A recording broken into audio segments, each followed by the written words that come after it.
Le dernier quart d'heure de Smart Bourse. Chaque soir, c'est le quart d'heure thématique. Le thème ce soir, c'est celui des produits structurés. Et nous en parlons avec une spécialiste, Caroline Delangle, qui est à mes côtés en plateau, responsable des solutions cross-asset chez Fédéral Finance Gestion. Bonsoir Caroline. Bonsoir Grégoire. Merci beaucoup d'être avec nous. Je parle sous votre contrôle, mais 2023, de ce que j'ai compris, a signé le grand retour, ou en tout cas un grand regain d'intérêt pour cette classe d'actifs. On va la considérer comme une classe d'actifs que sont les produits structurés. La question étant, évidemment, que peut-on attendre de 2024 pour ces solutions d'investissement ? Quand vous regardez l'environnement de marché de ce début d'année, est-ce que vous considérez que c'est un environnement de marché qui reste favorable aux produits structurés et pourquoi ? Oui, alors oui, comme vous disiez, 2023, ça a vraiment été l'année déstructurée. La question, c'est qu'en est-il de 2024 ? En effet, nous, on pense que c'est encore un contexte qui va être pertinent pour cette classe d'actifs. Alors, pourquoi ? Déjà, première raison, c'est le nouveau paradigme de taux. C'est sûr qu'en période de taux positif, c'est quand même un impact très favorable pour cette classe d'actifs, même si on est tous d'accord, on a un consensus de marché quand même plus sur la baisse des taux en 2024, mais c'est pas grave, on va quand même rester sur des on ne reviendra pas à l'environnement précédent. Ou en tout cas, il en faudra beaucoup pour qu'on y revienne. Et c'est pas ce qui est prévu. Donc, on sera sur des choses quand même qui vont rester très sympathiques pour structurer, pour faire des produits structurés. Donc ça, c'est le premier point. Et si vous me permettez peut-être de revenir un peu aux fondamentaux finalement, comment est construit un produit structuré ? C'est important. C'est quoi ? C'est deux composantes. Donc on a d'abord une composante obligataire. Donc on dit la composante de financement. C'est vraiment là qu'on aura le disponible pour aller acheter quoi ? Pour aller acheter la deuxième composante qui est la composante optionnelle finalement. C'est ça qui va aller délivrer la formule de performance pour le client. Et donc on comprend bien que plus les taux montent, finalement plus le disponible pour acheter cette option il est important et plus on va pouvoir offrir des produits structurés avec des beaux niveaux de rendement à nos clients. Donc ça c'est le premier point. Mais alors ça c'est le premier point, je vais dire c'est les paramètres de marché. Ouais. Maintenant, qu'en est-il de l'environnement, on va dire, un peu de marché ? Si on regarde les marchés actions, par exemple, mais c'est un exemple, c'est vrai qu'on est dans un environnement, on a encore des records sur les marchés actions. Alors, si on regarde le marché américain, c'est l'euphorie sur le Nasdaq, c'est vraiment les valeurs technologiques qui sont les locomotives des marchés. En Europe, ça se comporte bien aussi. J'ai tendance à dire, les granolas aussi, qui sont un peu le pendant des sets magnifiques. Mais il ne faut pas oublier quand même qu'on est dans un environnement qui reste anxiogène, on a le contexte géopolitique tendu, on a les élections qui vont quand même amener de la volatilité. Et ça, on en reparlera. Et ça, c'est un paramètre de marché aussi important, très important pour la structuration de produits. Pour la structuration, notamment sur le marché action, on y reviendra en détail. Donc, ce qu'il faut garder en tête, c'est quand même qu'on est dans un climat un peu incertain.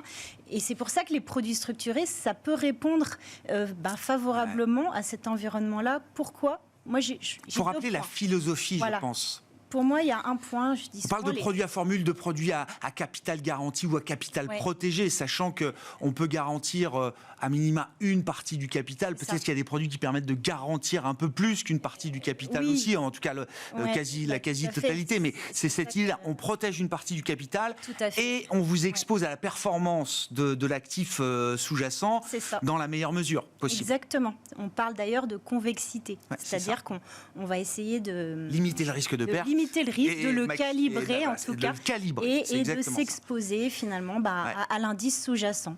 Alors, en fonction, et moi ce que j'aime beaucoup, c'est que finalement on peut presque se faire un produit sur mesure en fonction de ses anticipations.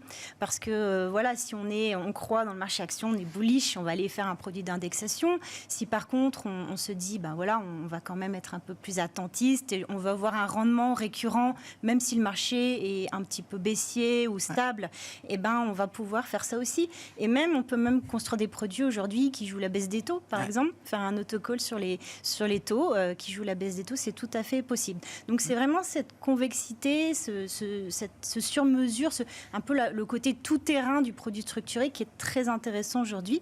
Il y a un autre point qu'on peut remarquer quand même, c'est que si on regarde dans le rétroviseur, finalement, on a pu proposer des produits structurés dans tous les environnements de marché. Si on regarde dans l'univers de taux négatifs, eh ben oui, on a pu aussi offrir des produits performants pour nos clients. Alors, on y reviendra sûrement, c'est le fameux marché des autocalls qui a pris des parts de marché très importantes.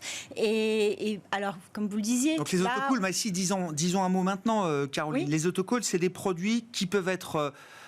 rachetés ou rappelés par l'émetteur sous certaines conditions. Exactement. En fonction de la performance notamment du sous-jacent. C'est ça, oui, tout à fait. Caroline. Voilà. Lorsqu'il faut qu'il y ait un événement qui soit atteint, qui soit déclenché, et dans ce cas-là, le produit est rappelé par anticipation avec un coupon. Et on vous paye l'intégralité de la performance. Et le capital, dans ce cas-là, est garanti. Et voilà, c'est ça. Voilà. Plus la performance. Exactement. Qui aurait été celle si le produit avait été jusqu'au bout de sa vie. Quoi. Tout à fait. Et après, forcément...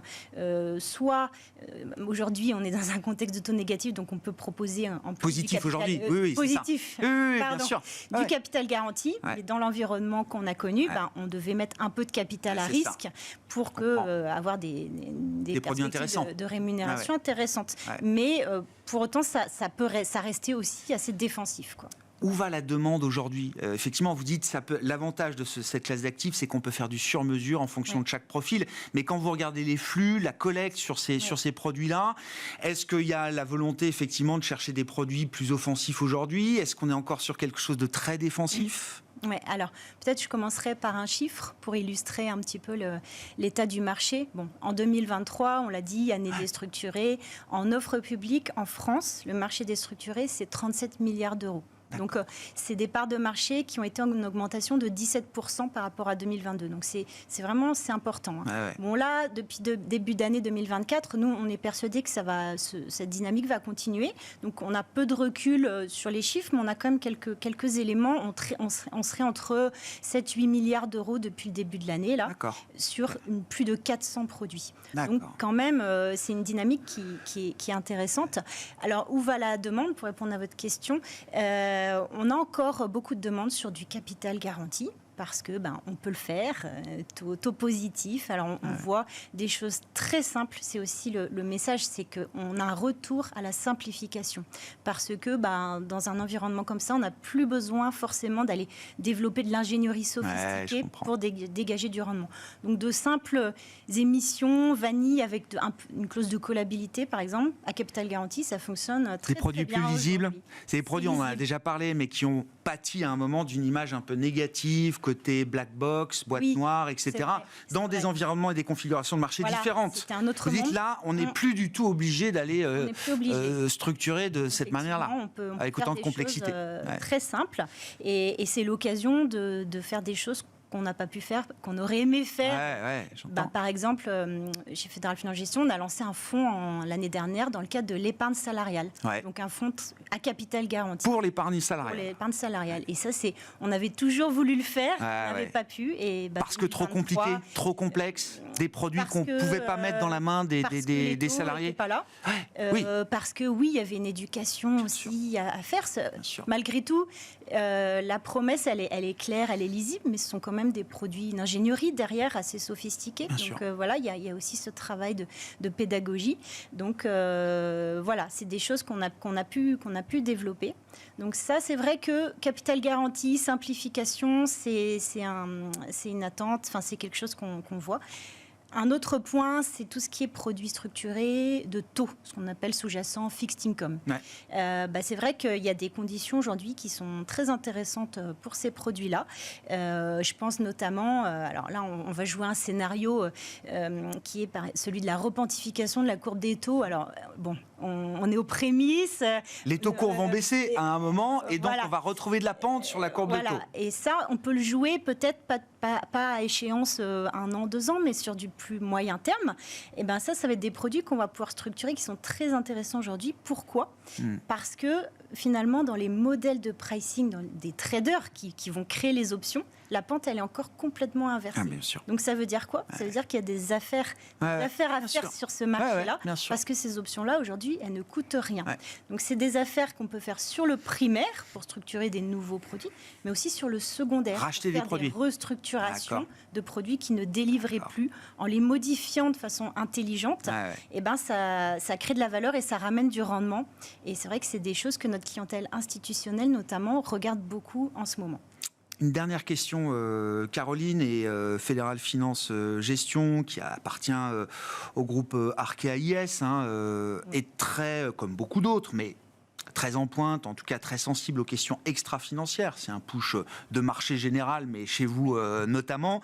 Est-ce que produits structurés et investissements responsables, ça fonctionne? Est-ce que ces produits sont compatibles avec les critères et les exigences de plus en plus importantes extra-financières qui guident aujourd'hui un grand nombre d'investissements et d'investisseurs? Oui, alors...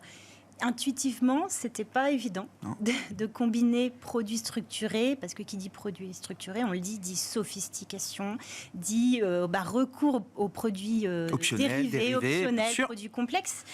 C'était pas forcément compatible avec toute la démarche des labellisations, etc. Et en fait, nous, ça fait, en tant que filiale d'Arkea, ça fait quelques années qu'on travaille le sujet, parce qu'on était convaincus, on avait la conviction qu'on pouvait combiner les deux. Et c'est chose faite, et c'est possible. Alors, sur deux aspects. En fait, ce qu'on va regarder, c'est qu'il faut travailler le sous-jacent de la formule. Donc nous, on a développé une gamme d'indices alignés avec les accords de Paris sur le climat, les indices PAB, qu'on a créé avec des providers d'indices. Donc ça, c'est le premier point. Il faut vraiment une approche sur les sous-jacents. Et le deuxième point, et c'est pas le plus simple, c'est aussi revoir le montage, c'est-à-dire comment on gère ces fonds-là. Parce que aujourd'hui, si on va avoir une approche responsable au sens large, il faut aussi revoir, j'allais dire, bouleverser. Alors le terme peut être fort, mais c'est positif. Bouleverser sa façon de gérer les fonds en allant non plus faire des contrats d'échange, mais plutôt investir directement dans les titres qui composent nos indices thématiques. Et une fois qu'on a réussi à faire ça, on devient éligible à la labellisation. Et donc, nous, ça a été le cas sur notre gamme de fonds à formule Autocall.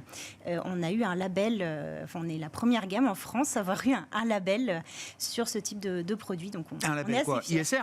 Alors, ce n'est pas le label ISR, c'est le label Toward Sustainability, le label belge, et le label LuxFlag. Voilà. Merci beaucoup, Caroline. Merci pour nous avoir partagé avec nous votre expertise sur cette classe d'actifs des produits structurés qui a le vent en poupe depuis plus d'un an maintenant. Caroline Delangle, responsable Cross Asset Solutions chez Fédéral Finance Gestion, était avec nous, l'invitée de ce quart d'heure thématique de Smart Bourse.